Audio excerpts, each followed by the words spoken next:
Hello guys, कैसे हैं आप लोग। जय श्री राम। तो आज हमारा प्लान था कि मेहदीपुर बालाजी जाने का, और उसके लिए हमारे यहाँ सैटरडे से एक बस जाती है, तो उस बस में हम लोग तैयार होकर शाम को रात को 11 बजे निकल गए थे। और यहाँ पे आप देख सकते हैं कि हमारी बस जो है कि परी चौक होते हुए जेवर होते हुए टोल प्लाजा और पूरा यमुना एक्सप्रेस हाईवे से हम मेहदीपुर बालाजी जाएंगे। और आप देख रहे होंगे कैसे ये मुस्कुरा रहा है, मतलब एक एक्साइटमेंट अलग ही है बालाजी जाने की। और जैसा कि हम ये पहली बार जा रहे हैं तो एक अलग तरह का एक्साइटमेंट है हमारा।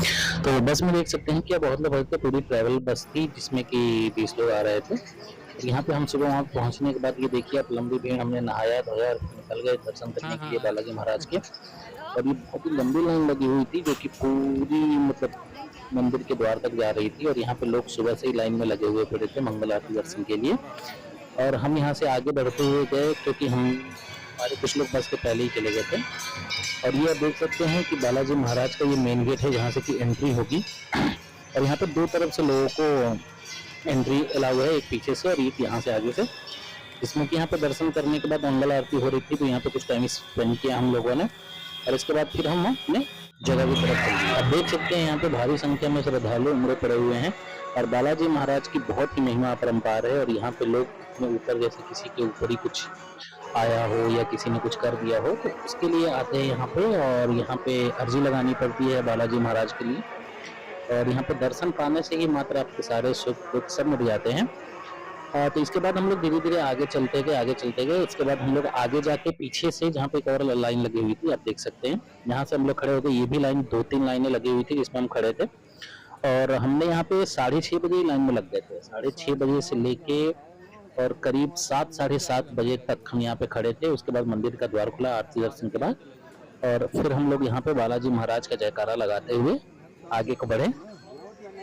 तो आप देख सकते हैं ये ऐसे ही बालाजी महाराज का गेट ओपन हुआ तो हम लोग ऐसे जा रहे थे, तो इसमें बहुत सारा भीड़ था।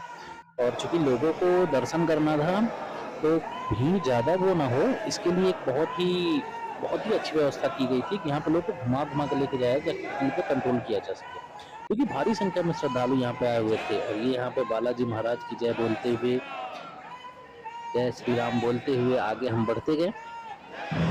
तो आप लोग देख सकते हैं कि यहाँ पे श्रद्धालुओं की व्यवस्था बहुत ही अच्छी की गई है ताकि श्रद्धालुओं को बहुत ही आराम से दर्शन प्राप्त हो। और इसके लिए एक लाइन बनाई गई थी, इस लाइन में ही सब लोग चलते जा रहे थे। और ये बहुत ही चारों तरफ से एक लाइन का घेरा बना हुआ था जिससे कि बेकाबू ना हो श्रद्धालु, जल्दी हड़बड़ी कोई ना करे और जिससे कुछ अनहोनी ना हो। तो बहुत ही अच्छी व्यवस्था थी बालाजी महाराज में दर्शन के लिए। और ये जो रास्ता निकल के जाता है वही मेन गेट पे जाता है जहाँ पे हम लोग आरती दर्शन के टाइम पे मैंने आप लोगों को शुरू में बताया हुआ था।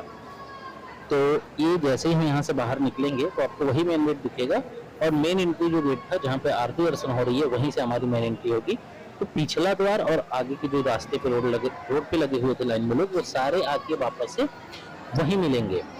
और तब तक जयकारा बालाजी का बोलते हुए हम लोग देखिए आ चुके हैं। तो ये वही मैं बात कर रहा था कि ये सामने जो मंदिर का द्वार था और यहाँ पे ये जो लोग बाहर खड़े हुए हैं ना, ये अर्जी लगाने आए हुए हैं। जैसे इनके ऊपर किसी का ऊपरी साया वगैरह होता है तो ये लोग यहाँ पे आते हैं पृथ्वीराज महाराज के दर्शन करने के लिए, बालाजी महाराज के दर्शन करने के लिए। और यहाँ पे पूरी भक्ति और श्रद्धा के साथ ये लोग लगन से रहते हैं यहाँ पे, और भगवान के बालाजी के चरणों में अपने आप को समर्पित करते हैं, जिससे कि भगवान बालाजी के ऊपर कुछ भी हो तो उस चीज का निवारण करते हैं। तो ये बालाजी महाराज के मंदिर का मेन गेट है जहाँ से एंट्री आप करेंगे आपको मिलेगी एंट्री। और यहाँ पे एलईडी पे चलती रहती है बालाजी महाराज के दर्शन के लिए। और ये रहा मेन गेट। यहाँ पे बहुत ही ज्यादा भीड़ थी तो इसलिए बहुत जल्दी जल्दी लोगों का दर्शन करा के बाहर निकाला जा रहा था। कैसे कैसे हम भी यहाँ पे अंदर घुस गए, हमने बालाजी के दर्शन किए, प्रसाद ग्रहण किया बालाजी महाराज का। और इसके बाद बालाजी महाराज के ही हम राइट साइड से बाहर की तरफ निकल गए। वहाँ पे सिक्योरिटी वाले भी थे जो हम लोगों को बाहर रास्ता दिखा रहे थे कि आप इधर से जा सकते हैं।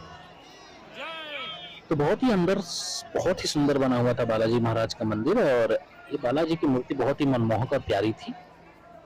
और ये दर्शन करने के बाद हम लोग दाईं तरफ से बाहर को निकले।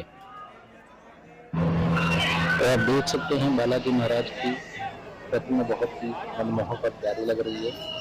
यहाँ से दर्शन करने के बाद ही हम बाहर निकले तो हमें पृथ्वीराज महाराज का दर्शन हुआ, जहाँ पे भूत प्रेत या ऊपरी कोई हवा या वो हो आपदा हो तो वो उतारी जाती है।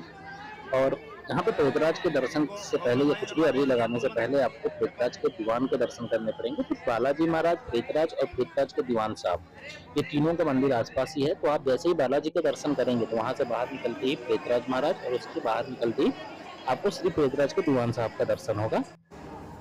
यहाँ पे अर्जी लगाने के बाद हम बाहर निकले, बाहर ठीक बालाजी महाराज के ठीक सामने भगवान श्री राम का मंदिर है। तो ये दोनों ही मंदिर आमने सामने है, यानी कि लोगों का ये मानना है वहाँ पे कि इस मंदिर से जो आज्ञा पास होती है वही बालाजी महाराज बजरंगबली जी हमारे पूरी करते हैं। और यहाँ पे राधा कृष्ण का भी मंदिर था। और यहाँ से हम लोग बाहर निकल के धर्मशाला पहुंचे। धर्मशाला पे जाके हम लोग नाश्ता वगैरह किया। तो होटल धर्मशाला से नाश्ता करने के बाद हम लोग चल दिए 7 पहाड़िया माता के दर्शन करने के लिए, जो कि पहाड़ की ऊंचाइयों पे था और बहुत ही सीढ़ियाँ कठिन थी। और चूंकि हम लोग सुबह से थक चुके थे और गर्मी बहुत ज्यादा थी, तो हम लोग आराम करते हुए जा रहे थे। जैसा कि आप देख रहे हैं कि रास्ते में बहुत सारे, आपका मन लगा रहेगा क्योंकि बहुत सारी चीजें मिलती हैं वहाँ पे। आप फोटो खिंचवा सकते हैं, घोड़े के साथ फोटो खिंचवा सकते हैं, वहाँ पे ऊंट भी है उनके साथ फोटो खिंचवा सकते हैं। तो हम लोग ऐसे ही चढ़ते गए और रास्ते में ना आप लोग को बहुत ही मतलब खाने पीने की चीजें भी मिलेंगी और आप ऊपर से दर्शन नज़ारा भी देखेंगे तो बहुत ज़्यादा ही अच्छा मिलेगा। बहुत ही एक मनमोहक दृश्य है वहाँ पे जो कि आपको देखने को मिलेगा। और जैसे जैसे आप ऊपर बढ़ते जाएंगे आपको और मंदिर मिलते जाएंगे और हर मंदिर में आप दर्शन, यहाँ पे कृष्णा देवी का द्वार है जहाँ आप दर्शन कर सकते हैं ऊपर आके। तो यहाँ से ऊपर की तरफ हम बढ़ते गए और मंदिरों के दर्शन करते हुए माँ वैष्णो देवी एंड बहुत सारे भगवान का मंदिर है यहाँ पे, देवियों का मंदिर है, भैरव जी का मंदिर है। इसके बाद हम सबसे आखिरी छोर पे पहुंच गए जहाँ पे बहुत सारे मतलब ऐसे भी लोग गन्ने का जूस या नींबू जूस पिलाने के लिए बैठे हुए थे। गर्मी बहुत थी और लोगों को प्यास भी बहुत जल्दी लग रही थी सीढ़ियाँ चढ़ाई करने में। तो सीढ़ियाँ चढ़ते हुए हम लोग पहुंचे सबसे ऊपर, जहाँ पे हमें खाटू श्याम जी का, बालाजी का, रामचंद्र जी का मंदिर, यहाँ पे सालेश्वर बालाजी का भी मतलब हमने दर्शन किए, जो कि एक बना हुआ था मंदिर यहाँ पे। और ये यहाँ पे बहुत ही पंचमुखी हनुमान जी के भी मंदिर थे, जहाँ पे राम लक्ष्मण सीता जानकी भी थी। और यहाँ पे लोगों ने भैरव बाबा के भी दर्शन किए, जो भैरव बाबा थे। माँ काली का भी मंदिर था यहाँ पे, माता दुर्गा का भी मंदिर था। और ये सारे दर्शन करने के बाद ये पंचमुखी हनुमान जी का मंदिर बहुत ही प्यारा था। यहाँ पे लोग बैठ के आराम भी कर रहे थे, दर्शन भी कर रहे थे, या किसी को होम वगैरह पूजा वगैरह भी करनी थी वो भी यहाँ पे कर रहे थे। यहाँ पे काली माता और काल भैरव का मंदिर बहुत ही प्यारा था और ये घंटियों की घंघराहट सुनाई दे रही थी हमें। और आप ऊपर से देख सकते हैं कितना ही प्यारा दृश्य है। यहाँ पे पहाड़ियों पर चढ़ने के बाद नीचे आपको पूरी हरियाली दिखेगी और पूरा मेहदीपुर गांव दिखेगा आपको नीचे से। तो इसी तरह हमारा ब्लॉग खत्म होता है और बोलिए जय श्री राम, जय बालाजी महाराज की। Like share